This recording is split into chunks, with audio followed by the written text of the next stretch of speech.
umas palavras sobre o contexto histórico econômico francês do pós-guerra, para situar sociologicamente, politicamente, esse contexto. É preciso lembrar que o contexto econômico-político no final da Segunda Guerra Mundial deixava a França como um país que foi ocupado durante 5 anos, que era politicamente dividido entre aqueles que colaboraram com o ocupante e a chamada resistência. Eu vou utilizar essa palavra várias vezes, a resistência, que reunia vários grupos de resistentes de várias obediências. Se chama, na história da França, se chama a resistência no singular. Como se realmente fosse um movimento, quando são vários movimentos separados e muitas vezes em conflito. Mas graças a essa ideia de uma resistência, a França ficou finalmente vitoriosa graças aos ingleses e aos norte-americanos que salvaram o país. No entanto, graças à força dessa resistência interna contra os ocupantes, e também graças à inteligência política do chefe da resistência, o de Gaulle, hospedado por Churchill em Londres durante a guerra, a França participa como nação vitoriosa à liquidação da Alemanha nazista. Bom, isso é um fenômeno histórico, político, mas que tem uma importância fundamental para a autoconsciência, não só da França em geral, mas também dos intelectuais. E por isso estou desenvolvendo esse ponto, porque vamos entender como interage essa situação de política geral no contexto filosófico mesmo. Já falei, o país, a França, não era um país unido, tudo ao contrário. País dividido entre uma parte rural, que sobreviveu durante a Segunda Guerra Mundial razoavelmente bem, e uma parte povo da cidade que sofreu muito. Então, uma divisão forte que não tem uma base social, mas tem uma base política. Divisão também entre os colaboracionistas, de um lado, e os resistentes. Então, esse contexto do final da Segunda Guerra Mundial, preciso analisá-lo em 5 aspectos. A questão demográfica, a transformação industrial,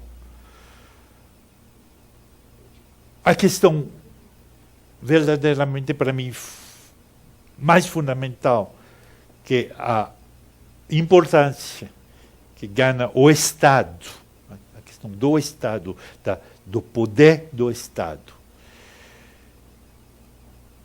após a Segunda Guerra Mundial, as sinergias políticas e culturais. Vou tentar analisar as clivagens políticas dentro da França.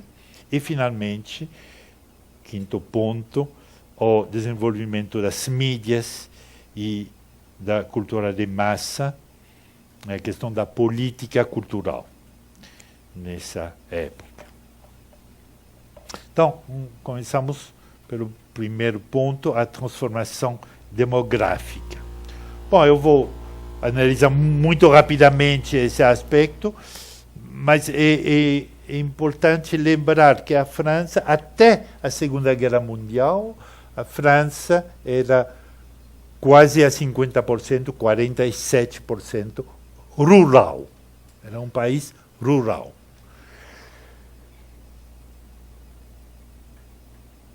47% da população morava, trabalhava no campo. Após a Segunda Guerra Mundial, por causa da industrialização rápida da agricultura, por causa do desenvolvimento industrial, essa população rural está se reduzindo até chegar hoje a menos de 3%. Hoje em dia, só 2,8% da população francesa mora no campo. Então, é uma redução drástica durante os anos 50. E, com certeza, isso vem com uma modificação profunda das bases culturais do país.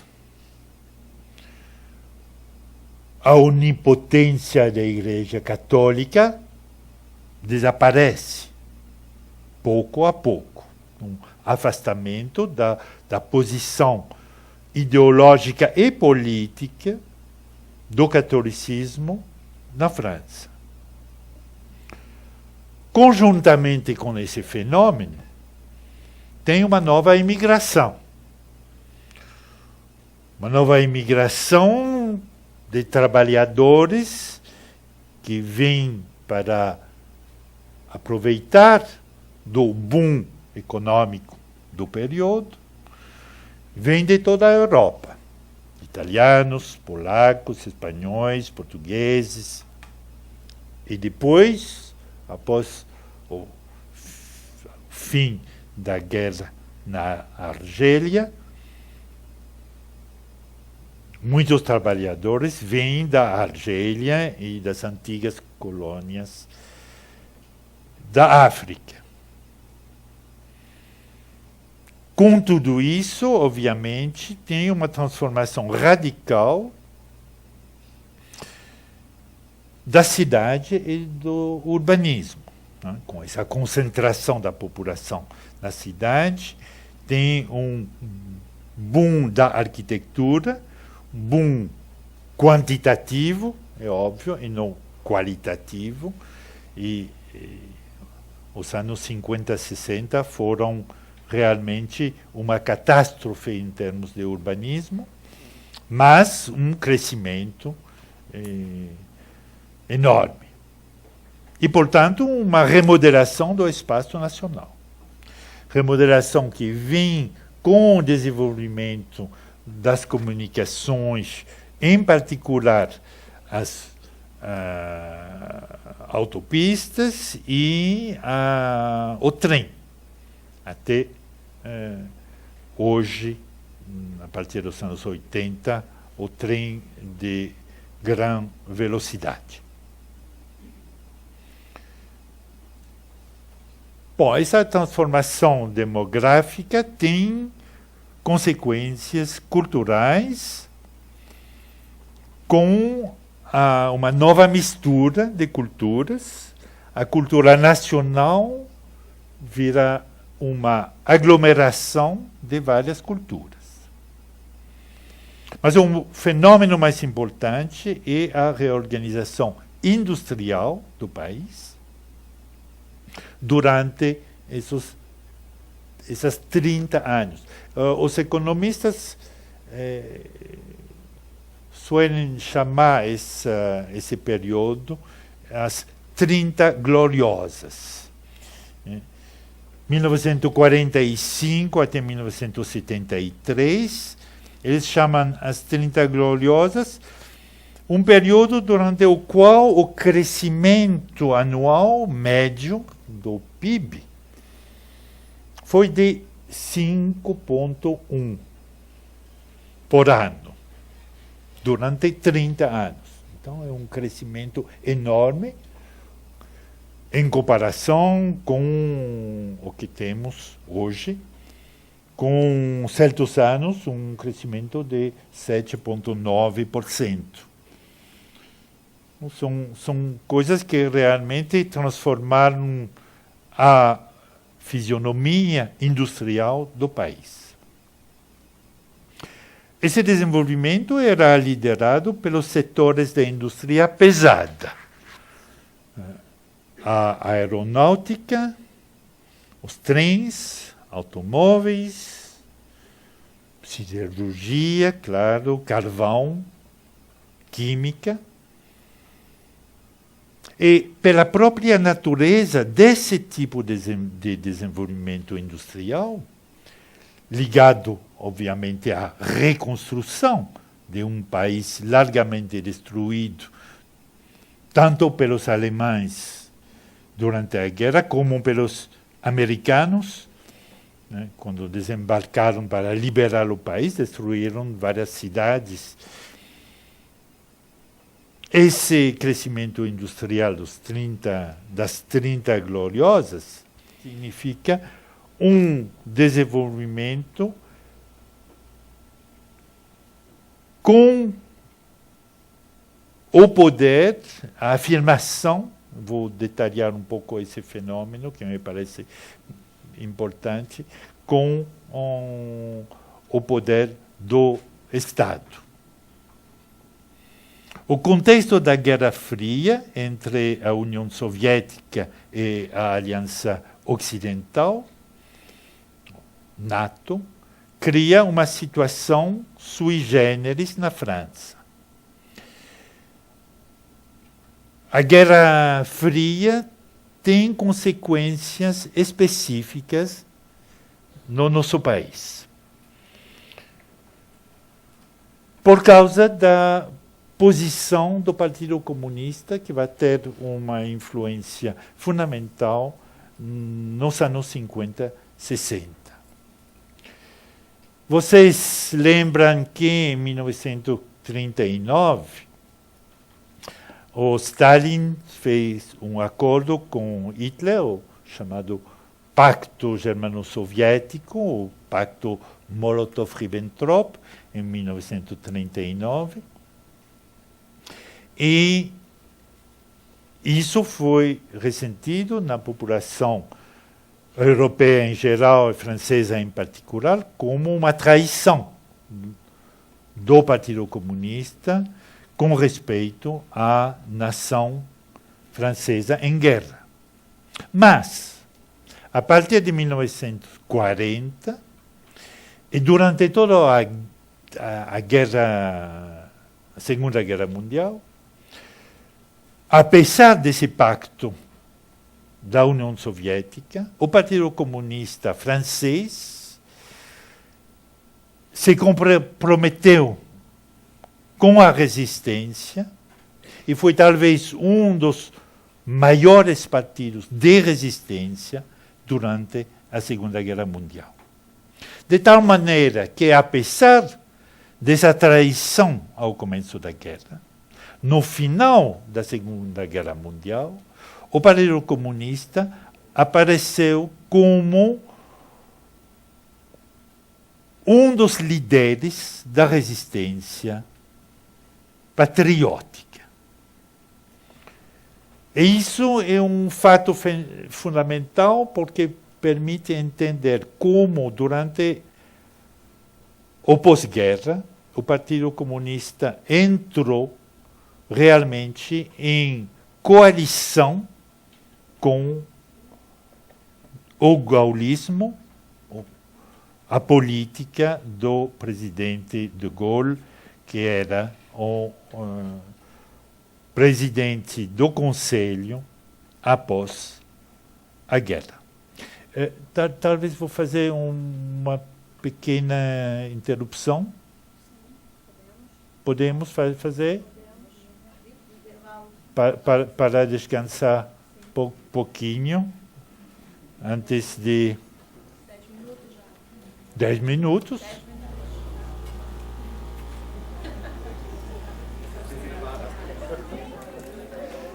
E durante esse período você pode preparar perguntas, porque espero que vamos ter um diálogo na segunda parte do seminário. Eles criaram um Facebook, né, um grupo, onde estão todos os documentos, os programas, os textos indicados para leitura. Então, é um grupo aberto, qualquer um de vocês pode se aproximar e pode pegar o material, se chama Reler os anos 60, 70, tá? Então, é só esse aviso para um grupo no Facebook que se chama Reler os anos 60 e 70, onde estão todos os materiais das conferências.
Bom, então vamos retomar a nossa história, falando lá no intervalo com a Eneida, ela falava que era interessante consagrar um tempão, talvez, hoje todo, a história geral, história cultural, certo, mas fundamentalmente também uma história econômica, social, política, que constitui o ambiente no qual as problemáticas filosóficas e das ciências sociais se desenvolvem. Então, acho, é a minha maneira de trabalhar sempre no campo da literatura ou do pensamento, que é preciso colocar os pensamentos dentro de um médium social concreto. Estava falando a propósito do papel do Partido Comunista, que é fundamental para a evolução do pensamento nesses anos. Então, vou seguir com esse momento nacionalista que se constrói após a Segunda Guerra Mundial, a partir da resistência, e com uma união tácita entre o gaullismo, que é um movimento, digamos, de direita nacionalista, e o Partido Comunista, que é nacionalista também. E nos anos de pós-guerra, nos anos da reconstrução, teve essa aliança que ficou como um ponto fundamental da vida política da França. O crescimento econômico permite uma certa paz social, tipo troca por troca, que caracteriza o período. E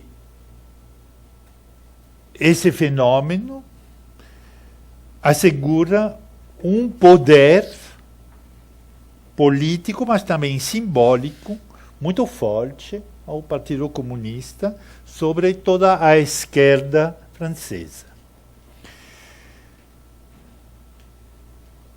Também tinha, você tem que lembrar que pouco antes da Segunda Guerra Mundial, teve na França a chamada Frente Popular, que era de cunho socialista. Né? Os comunistas faziam parte, mas era o Blum era do Partido Socialista.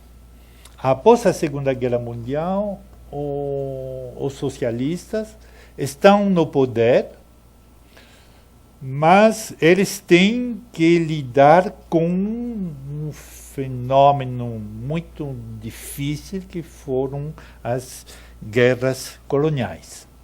Primeiro, na Indochina. A França tinha ainda colônias na África e também na Ásia, no chamado hoje Vietnã, e os socialistas no poder tinham que lidar com essa guerra, que foi perdida em 1954.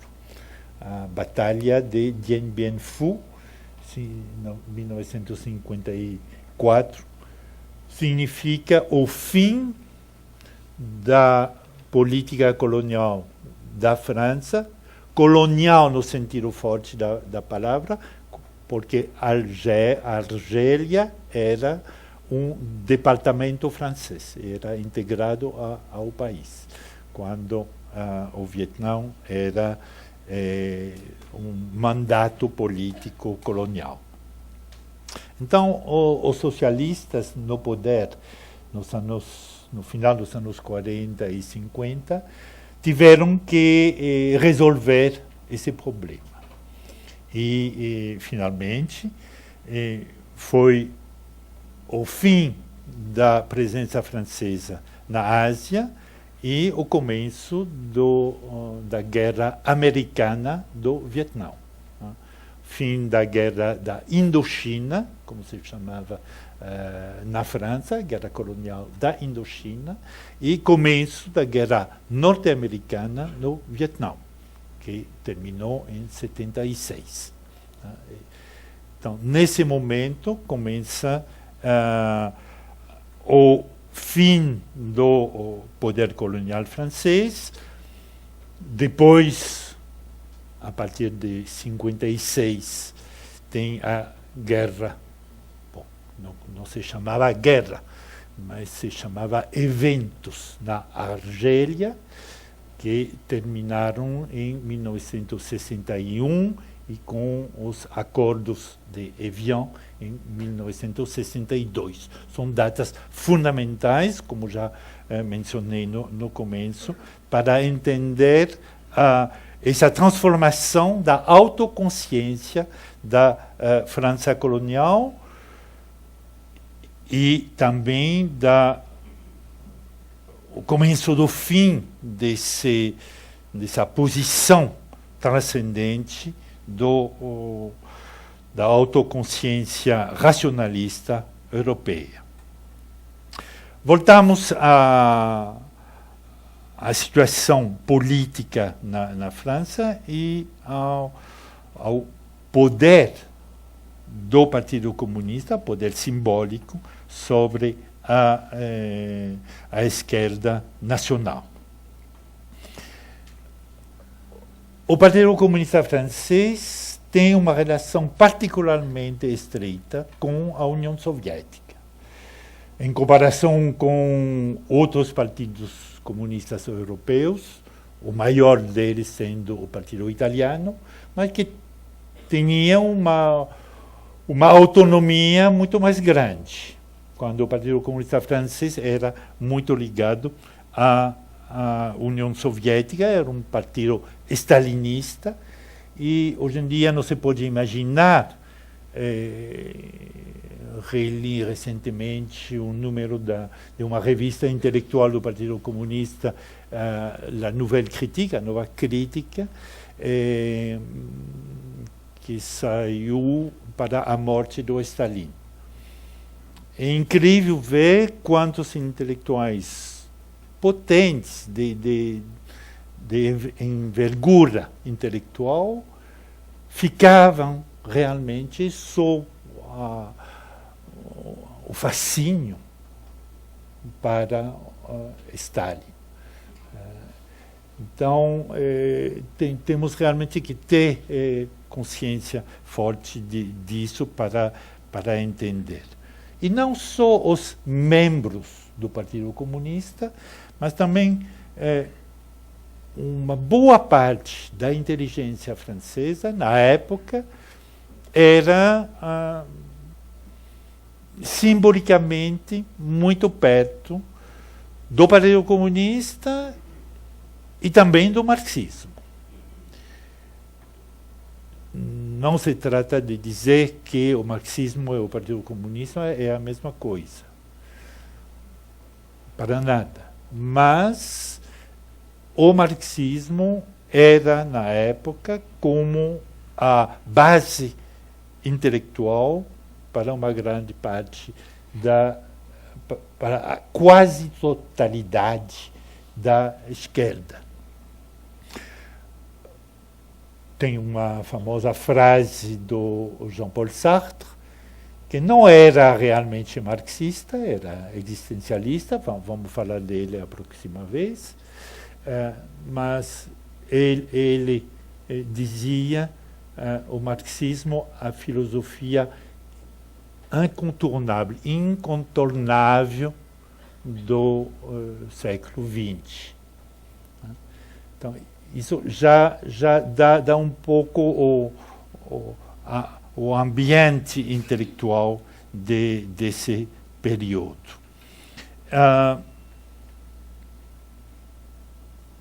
O poder dos sindicatos do Partido Comunista faz com que também isso teremos que ver isso mais tarde, quando se falará da cultura e da ação cultural na França nos anos 50, 60, 70.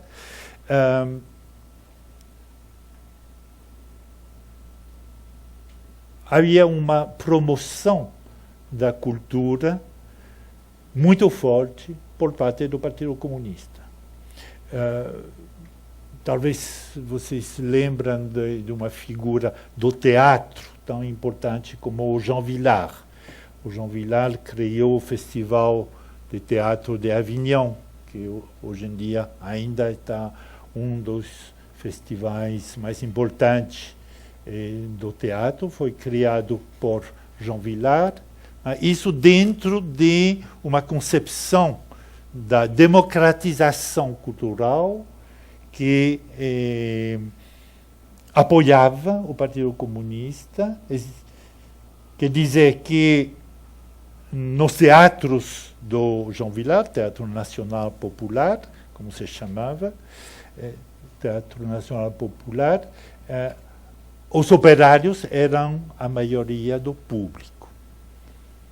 Então, tudo isso constitui realmente uma força cultural. E o marxismo, nas suas diversas interpretações, eram muito diversas, dominava realmente o mundo intelectual. E isso constitui uma base fundamental do reviramento dos anos 50 e 60. Então, é preciso saber desse poder para entender como, depois, nos anos 60, vai ter uma rejeição desse mesmo poder do Partido Comunista. Isso começa pouco a pouco em várias etapas da fragilização, digamos, da posição hegemônica do Partido Comunista na cultura francesa. Já falei do Pacto Germano-Soviético, que já na época criou uma desconfiança certa nos meios intelectuais. Teve, já nos anos 30, os trotskistas que eram na oposição, mas pouco a pouco o sistema político da União Soviética evidenciou uma permanente manipulação das mentes da gente e uma manipulação da chamada verdade, do qual eu vou contar rapidamente um caso histórico muito importante, que é o caso Lysenko. Não sei se hoje em dia se lembra do Lysenko. Lysenko era um engenheiro agrônomo na União Soviética dos anos 20, 30. E pouco a pouco era uma pessoa que não tinha uma formação muito grande, mas pouco a pouco ele faz descobertas e chega a fazer parte da Academia Soviética de Ciência. Mas o importante é que, a partir do seu trabalho, ele se convenceu a si mesmo e depois convenceu aos outros que tinha uma verdade proletária e uma verdade burguesa nas ciências, na biologia. Uma ciência proletária, por definição, por ser proletária, era verdade, e uma ciência burguesa que, por definição, era falsa, por ser burguesa.